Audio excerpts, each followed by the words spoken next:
आज हम बात करेंगे अभिलंब प्रतिक्रिया, नॉर्मल रिएक्शन। जिस तल पर हम खड़े होते हैं वो हमें एक रिएक्शन फोर्स लगाता है ऊपर की ओर, वर्टिकल ऊपर की ओर। हम इसको समझेंगे कि ये कैसे अभिलंब प्रतिक्रिया कैसे कार्य करती है। इसके लिए हमें एक छोटा सा एग्जांपल समझना पड़ेगा। फॉर एग्जांपल आप मान लो कि ये कोई ऑब्जेक्ट है जिसको दो बच्चे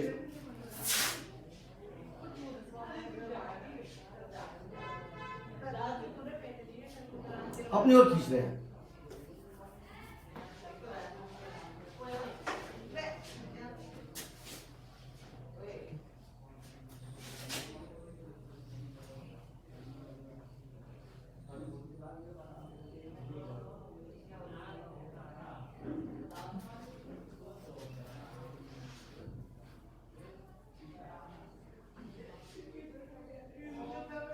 मान लो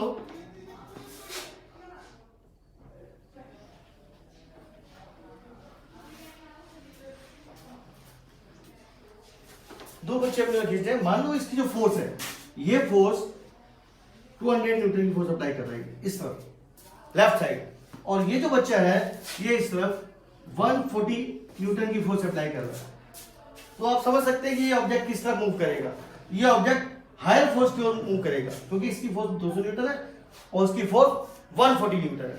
सपोज करो मान लो कि इसकी फोर्स कम हो जाती है 100 न्यूटन और उसकी फोर्स 140 न्यूटन है, तब आप समझ सकते हैं ये ऑब्जेक्ट दूसरी साइड मूव करेगा, दूसरी साइड चला जाएगा। अब यदि मैं मान लूं कि दोनों की फोर्स इक्वल है, 100 न्यूटन एंड 100 न्यूटन, तब ये कहीं मूव करेगा?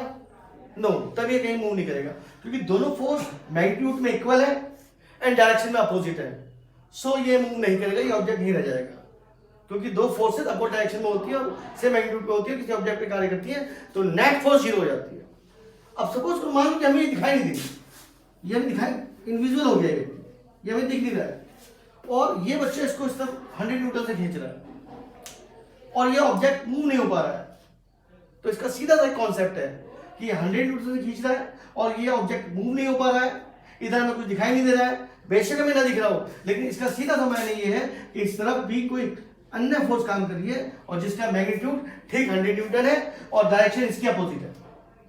अब हम विचार करते हैं थोड़ा सा, हम सोचते हैं, मान लो सपोज करो ये अर्थ सरफेस है और यहां से हमने एक बॉल को ड्रॉप किया है, छोड़ा है, तो वो फोर्स नीचे की ओर चल रही है, एक्सीलरेटेड ग्रेविटेशन एक्सीलरेशन से नीचे की ओर चलेगी। इसका मतलब सीधा सा ये है कि इस पर अर्थ नीचे की ओर फोर्स लगा रही है। अब मैंने एक ऑब्जेक्ट एक बॉल यहां छोड़ दिया है, ये मूव नहीं कर रही है, ये मोशन में नहीं है। अगर मैं एक काम करूं, यहां पर एक मैजिक से तुरंत गड्ढा कर दूं, एकदम गड्ढा कर दूं, तो तुरंत ये बॉल मोशन में जाएगी। मैंने बॉल पे फोर्स लगाई है, केवल यहां पे हमने गड्ढा कर दिया है, तो ये तुरंत बॉल मोशन में जाएगी। इसका मतलब इस पे अब भी ग्रेविटेशन फोर्स कार्य कराएंगे। अर्थ पर रहने के बावजूद भी ग्रेविटेशन फोर्स कार्य करता है जो भार के बराबर होता है, जो कि हमारे भार के बराबर होता है।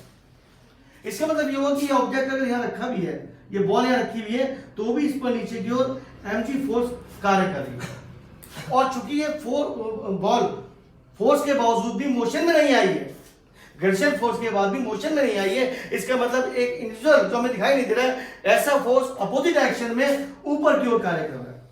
इसी को हम रिएक्शन फोर्स कहते हैं।